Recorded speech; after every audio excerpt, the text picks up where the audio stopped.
जय हिंद साथियों, आप सभी का वेलकम है इस YouTube चैनल पर। आपको पता है आज का अपडेट आया है यूपी पुलिस के रिगार्डिंग। आपका जो एग्जाम है 6 महीने के अंदर जो न्यूज़पेपर में लिखा गया है उसको लेकर के थोड़ा सा संशय बना हुआ है, तो सारी चीजों को हम डिस्कस करेंगे। मैंने आपको देखो 3 कटिंग यहाँ पर दिखा रखी है, ये एक ही न्यूज़पेपर की, इनमें क्या चीजें निकल के आई हैं अब वो मैं आपको बताता हूँ। उसके बाद में मैं अपना जो है कैलकुलेशन आपको बता दूंगा। आपको बिल्कुल जो है परेशान होने की जरूरत नहीं है, ज्यादा दिमाग लगाने की आपको बिल्कुल भी जरूरत नहीं है। अब आप देखिएगा, सबसे पहले ये देखिएगा, आपको पता है RO-ARO का जो एग्जाम है, वो RO-ARO का जो एग्जाम है सर जी, वो दोबारा होगा। आपको ये भी पता चल गया होगा। अब दोबारा होगा तो इसका मतलब एक चीज तो साफ है कि मतलब देखिएगा, यहां पर जब RO और ARO का जो एग्जाम है वो आपको पता है कैंसिल हो गया है, परीक्षा नियंत्रक अजय तिवारी हटाए गए। ठीक है, आप सबको पता है, ये न्यूज आपने पढ़ ली होगी। इसका मतलब ये है कि जो योगी जी हैं बिल्कुल सख्त हैं कि मतलब जहां से भी हल्का फुल्का लीक हुआ है, कुछ भी हुआ है, तुरंत वहीं से शुरुआत से जो है जड़ पर कार्रवाई की जाए।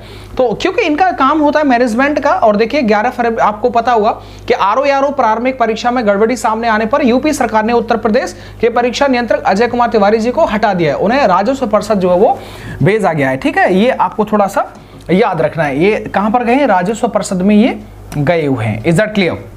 इसके बाद में देखिएगा, शासन ने अभी नई परीक्षा नियंत्रक की तैनाती नहीं की है। उच्च पदस्थ सूत्रों के मुताबिक 1-2 दिन में तैनाती हो जाएगी। जांच में पता लगाया गया है कि गड़बड़ी किस स्तर पर हुई थी और आगे लिखा है दोषियों पर कड़ी कार्रवाई की जाएगी। ये RO-ARO का न्यूज था। ठीक है, मतलब आप देख सकते हैं कि शासन स्तर पर जो पेपर में नकल हुई थी, लीक हुआ था पेपर, उसको लेकर के काफी प्रशासन सख्त है। अब इसके बाद में आपके एग्जाम की न्यूज यहाँ पर आई है। देखिएगा, साफ साफ लिखा है कि पुलिस भर्ती बोर्ड दोबारा परीक्षा कराने के लिए साध रहा अन्य संसाधनों से भी संपर्क। आगे लिखा हुआ है कि 6 महीने में नई कंपनी का चयन कर परीक्षा कराना थोड़ा मुश्किल है, लिखित परीक्षा कराने के लिए अन्य विकल्पों पर भी हो रहा है विचार। आप सबको पता होगा कि योगी जी का आदेश था कि विदिन 6 मंथ, 6 महीने के अंदर आपको दोबारा से एग्जाम कराना है। तो स्वाभाविक है कि इस टाइम पर भर्ती बोर्ड पर भी काफी ज्यादा प्रेशर होगा कि वो कैसे भी करके जो भी आपके एग्जाम कराने वाले एजेंसी हैं उनको लेकर के बातचीत करें। अगर वो तैयार नहीं हो रही है तो दूसरी अन्य कंपनी को जो है वो टेंडर दिया जाना चाहिए, क्योंकि 6 महीने के अंदर ये भर्ती प्रक्रिया करवानी है। न्यूज़पेपर में लिखा गया कि 6 महीने के अंदर परीक्षा कराना मुश्किल है, क्योंकि आपको अब देखो क्यों मुश्किल है वो थोड़ा मैं आपको बताता हूं कि सिपाही नागरिक पुलिस की सीधी भर्ती की लिखित परीक्षा कराने के लिए उत्तर प्रदेश भर्ती बोर्ड अन्य विकल्पों पर विचार कर रहा है। बोर्ड ने भर्ती परीक्षा कराने वाले कुछ अन्य सरकारी संस्थानों से संपर्क साधा है, हालांकि अभी किसी ने इसमें रुचि नहीं दिखाई है। बता दें कि मुख्यमंत्री के आदेश पर बोर्ड 6 माह के भीतर दोबारा परीक्षा करानी है। ठीक है, वही बात है जो इसमें लिखा गया था। आगे देखिएगा, सूत्रों की माने तो पेपर लीक होने की वजह से परीक्षा कराने का कार्य करने वाली कंपनी को दोबारा मौका दिया जाना मुश्किल है। मतलब जिस कंपनी ने जो एग्जाम करवाया है उसको मतलब दोबारा से टेंडर देना ये मुश्किल है। आगे लिखा गया है कि भर्ती बोर्ड के सामने दिक्कत यह है कि पहले भी परीक्षा कराने के लिए कई कंपनी जो है वो रुचि जो है वो नहीं दिखा रही थी। TCS के मना करने के बाद राजी हुई एक कंपनी को काम तो दिया गया, लेकिन वह परीक्षा सकुशल आयोजित कराने में विफल साबित हुई, मतलब पेपर लीक हो गया।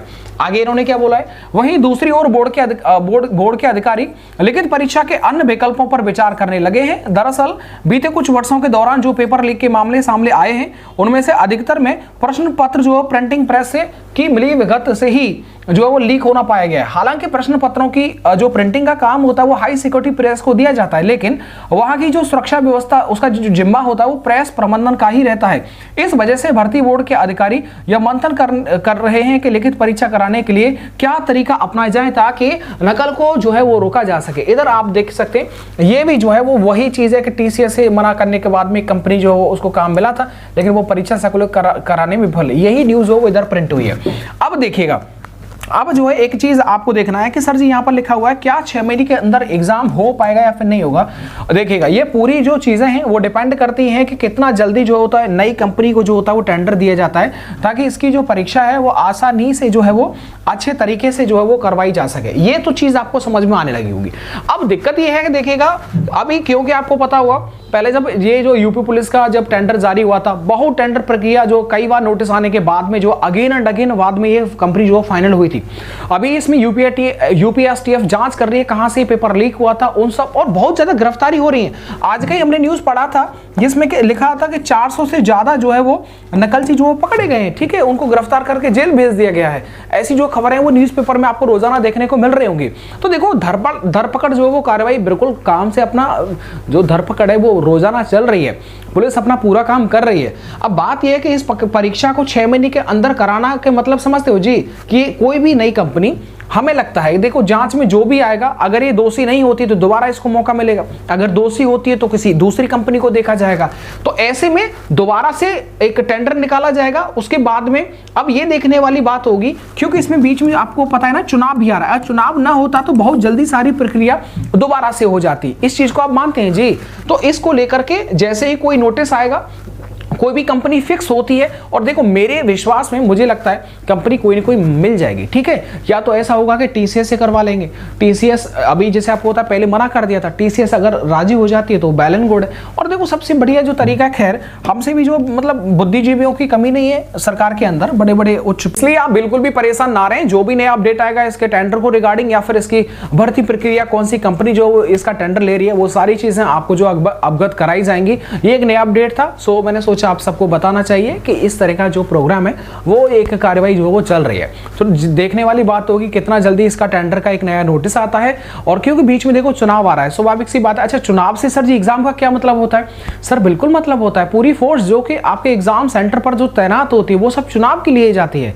अब ऐसे में आप समझते हैं ना जी, लोकसभा का चुनाव है, एक राज्य का तो नहीं है। खैर हमारे यूपी में देख सकते हैं काफी जो पीएसी है, साथ ही में अपना यूपी पुलिस है, भरमार है, मतलब कोई कमी नहीं है किसी भी, शॉर्टेज तो मतलब बात ही नहीं बोल सकते सर। तो ऐसे में देखने वाली बात होगी कि कितना जल्दी इसका टेंडर का जो है नोटिस निकल के आता है, और साथ ही में कितना जल्दी जो होता है इसकी भर्ती के एग्जाम डेट को लेकर के अनाउंस किया जाता है। फिर भी मैं कहना चाहूंगा आप 3-4 महीने मतलब पूरा ही समझ लीजिएगा कि 3 महीने का आपका पूरा कोर्स है, आराम से पढ़िएगा, आराम से तैयारी करेगा, मतलब इतना पर्याप्त रहेगा कि अगर आप नए हैं तो आराम से नौकरी ले जाएंगे। अब तक मिलती न मिलती, लेकिन अब इस बार आपको मिल जाएगी अगर आप सीरियस हैं तो मिलता हूं मैं आपको नेक्स्ट वीडियो के साथ में। वीडियो को देखने के लिए आप सबका बहुत बहुत धन्यवाद।